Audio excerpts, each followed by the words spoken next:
On the Hot Seat, brought to you by Wild Fork Foods. WildForkFoods.com. Elite game day grilling favorites. It's your guy Nick Harris from the Fort Worth Star-Telegram. And a good afternoon to you, Nick. How the heck are you? Hey, doing fantastic. Can you guys hear me? We got you loud and clear, my man. Perfect. It is great to hear you. Congrats on hitting 50,000 followers on Twitter, by the way. You've been blowing up. Well-deserved. I appreciate that, man. Thank you. I appreciate everyone else. What's that? How do we follow you? On Twitter, Nick Harris, FWST. Give me a shout and, ask me some questions about training camp. I think I'm going to do a little Q&A later in the week and tell everybody what I've been seeing early on.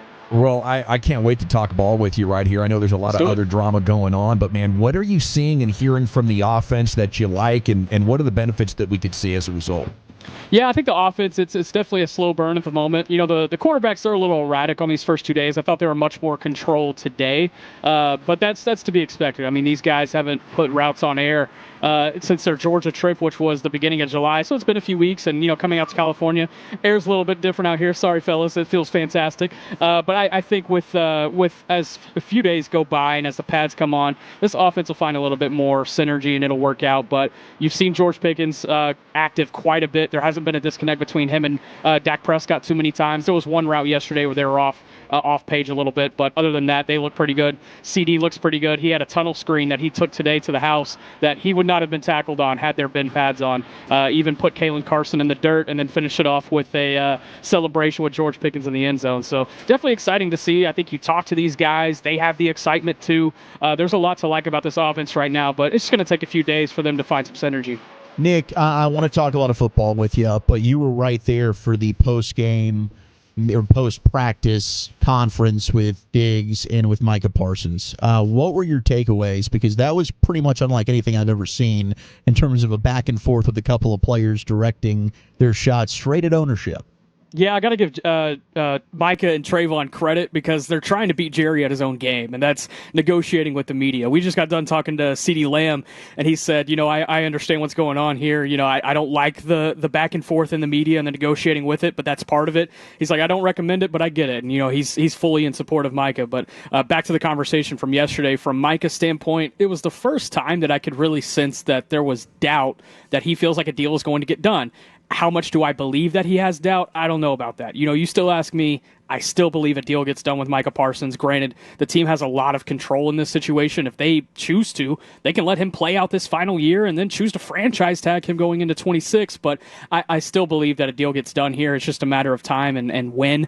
Micah said that David Mulugeta has reached out to the front office. He's awaiting on an offer and a call back. He said it's going to take a grown man to call him back and get the deal done. So definitely some shots being fired from Micah's side. And then on Trevon's side, you know, I wanted to ask him if he was surprised by that dock and pay, even though that clause in his contract, he knew about it, his agent knew about it. He said he was surprised. He said it hurt his feelings a little bit. And that's one where I maybe have to look at the front office's side of things and be like, hey, you know, it was a clause in your contract. It's not an uncommon clause. Dak Prescott, Osa Digizua, CeeDee Lamb, they all had that same exact clause, and they were all here during the offseason. So, you know, from one standpoint, I understand Trevon wanting to work with his own specialist, his own trainer, so he knows his rehab is being done to his likening. But at the same time, you know what your contract looks like, dog. You know, you gotta be able to honor that and expect the consequences that come with it if you don't. And one question that I definitely did want to ask Trevon yesterday that I'm glad I got in, because I think there's some fan rhetoric that has built up over the course of the last 48 hours of, hey, when Trevon gets healthy, does he demand a trade? And so I asked him, I said, are you still happy here? And he said, yeah, I'm still happy. I'm still happy with my brothers, with my teammates, wouldn't want to be anywhere else. So I thought that was a pretty interesting comment that he did make, just to kind of shoot down any, you know, concerns about him potentially wanting out at a certain time. But the leash is short for Trevon Diggs. That's no question. He's going to have to really perform this year, or else we could be looking at Trevon in a different uniform pretty soon. You mentioned Diggs. There was no Bland today. Did anything stand out in the secondary? Anybody step up a little bit? Kaiir Elam, man, he looked good once again, and he had a pick on Dak Prescott. I didn't get video of it because it happened literally on the play after George Pickens had cramped up on the sideline, so I was focused on that. But Kaiir Elam, once again, looking pretty good out here. 2 pretty good days for him. And you know, you take it with a grain of salt, and I mentioned it during OTAs and minicamp. You can really only take these things with a grain of salt until the pads come on.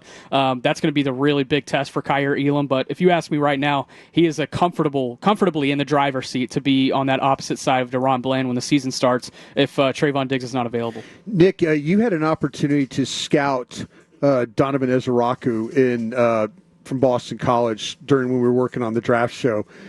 Is he one of those guys that you saw the tape and now you're seeing him live? What's your impressions of him live? Yeah, so far live, again, I want to see when the pads come on. That's really when I start looking in the trenches. And to be completely honest with you, Brian, I haven't put a lot of thought into the trenches so far. I mean, I look at get off and I look at hand movement, things like that, and I've seen it from Donovan Ezaraku for sure. But it's limited, and I can't say I've given a healthy evaluation of what he's looked like versus what I saw on tape at Boston College. Yeah, just because even though he is more of the speed rusher type, the smaller type of edge rusher compared to some of these other guys, he's still pretty physical and he's quick. And you see the quickness, but the physicality can't really show up until the pads come on. So, that's one of the players I'm most excited to see next week whenever it starts getting brute and physical out here. Nick Harris, Fort Worth Star-Telegram, joining us from Oxnard, day 2 there. Cowboys camp brought us out there as well. We'll be out there on Monday. What about Jonathan Mingo and the receiver room? I know we chatted about that quite a lot.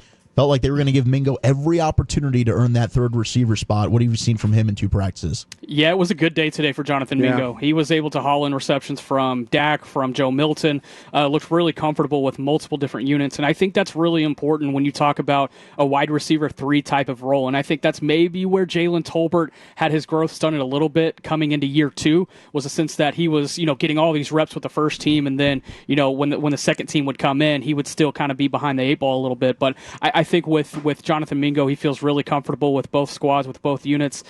He's looked pretty good. And if they can get more out of Jonathan Mingo this year than they got out of Jalen Tolbert last year, this is going to be a dangerous receiving core. That's going to be a really fun group to talk about. I kind of felt like that Tolbert had a couple of routes today with those comeback routes. For sure. There was he's driving up the field and then pivots and comes back and then the ball's right there where he was able to you saw some separation with him in routes today. And I'm glad you mentioned that because it was a good day for Tolbert too. And he had a few receptions yesterday as well. I mean, you could tell that him and Dak are heading into year 4 together. You see the chemistry there. And you could also tell at times that it's still pretty fresh with Mingo. You got to think whenever Mingo came into the situation last year, Dak was already out of the picture. So I think there's a time to be put into the Mingo Dak connection. But I think that battle for wide receiver 3, it's one of the more underrated fun ones that we're going to have here in Oxnard for sure. It's Nick Harris at the Star-Telegram. If you had to bet, how many just straight run carries do you think Cavonte Turpin gets this year? That's a good one. I think if, y'all might have to check me on this. I believe he had 17 carries last year. I would have to assume that gets bumped a little bit more into the 20s going into this season. We've already seen it 3 times in 2 days here at camp, so I know it's an intentional effort. We talked about it with Turpin, and we talked about it with Schottenheimer today. They want to be able to maximize those holes, and they feel like Cavonte Turpin sees those holes and gets through them faster than anybody on the roster. Of course, that makes sense. Yeah, and speaking of the running game stuff with Turpin and stuff with the explosive plays.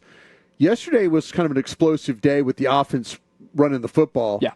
Today, I felt like defense got the better of it. Today, no pads again. For sure. But if you talk about fit and being in position and not having those big running lanes like they had yesterday. And CD talked about it up here at the podium. He said, we've got to match the defense's intensity because the defense has certainly been the more intense unit through the first 2 days. And they've been punching at balls. They've been putting balls on the ground. And Schottenheimer said it earlier at today's press conference. He said, this is going to be a team that will contend to lead the NFL in takeaways. He said it's been an intentional effort from defensive coordinator Matt Eberflus to be able to punch at these balls, to be able to force takeaways. We've seen multiple takeaways on both days here so far at camp. So that's been good to see from the defensive unit because I still think there's so much to prove on the defensive side of the ball.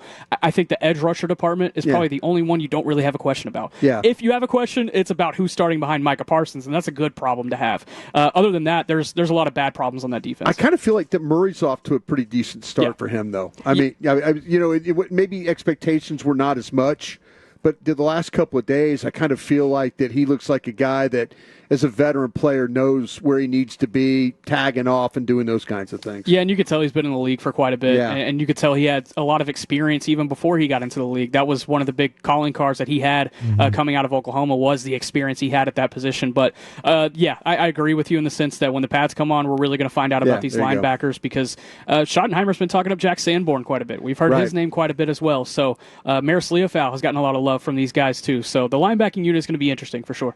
Shotty said a lot of really interesting and fun things yesterday. It's going to be a physical ass camp. Today, he doesn't want it to be static. Is this going to look a lot different from a schematic standpoint? He was talking about motions and pre-snap motions and being able to get guys kind of serving as eye candy before the snap, and we've seen that on a multiple occasions so far in camp so far in these 2 days. When it comes to the tight ends, we were wondering about Brevin Spann-Ford. Does he go ahead and beat out Luke Schoonmaker? Another position you probably need the pads to come on, but like Ferguson, is he looking back to his old self? What do you think about that tight end crew right now? Yeah, really good day for Jake Ferguson. That connection between him and Dak Prescott was on the money today. If I had to pick one pass catcher that I feel like had the best day, it was probably Jake Ferguson. He had a lot of receptions on multiple targets over the middle of the field, on the sideline. It was good. It was good to see from Jake when you take into context the season that he had last year.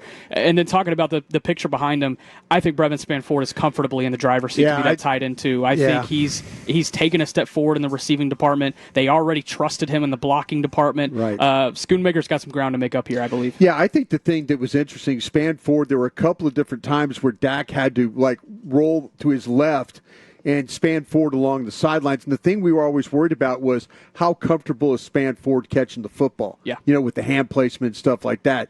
Last couple of days has been pretty good for him. Yeah, and I want to speak to that specific play you brought up there, Brian, and the one that Dak had to kind of roll to his left. I mean, he was working off script with Brevin Spann-Ford. Right. That's so important for a pass catcher. If you're trying to build connection with your quarterback, if you're able to find him and work with him off script and know what he's thinking when you're 20 yards away from each other, I think that was more like a 10-yard gain. But nevertheless, that was good to see from Brevin Spann-Ford because he was able to work off script with Prescott, and they were able to find each other along the sideline for a completion.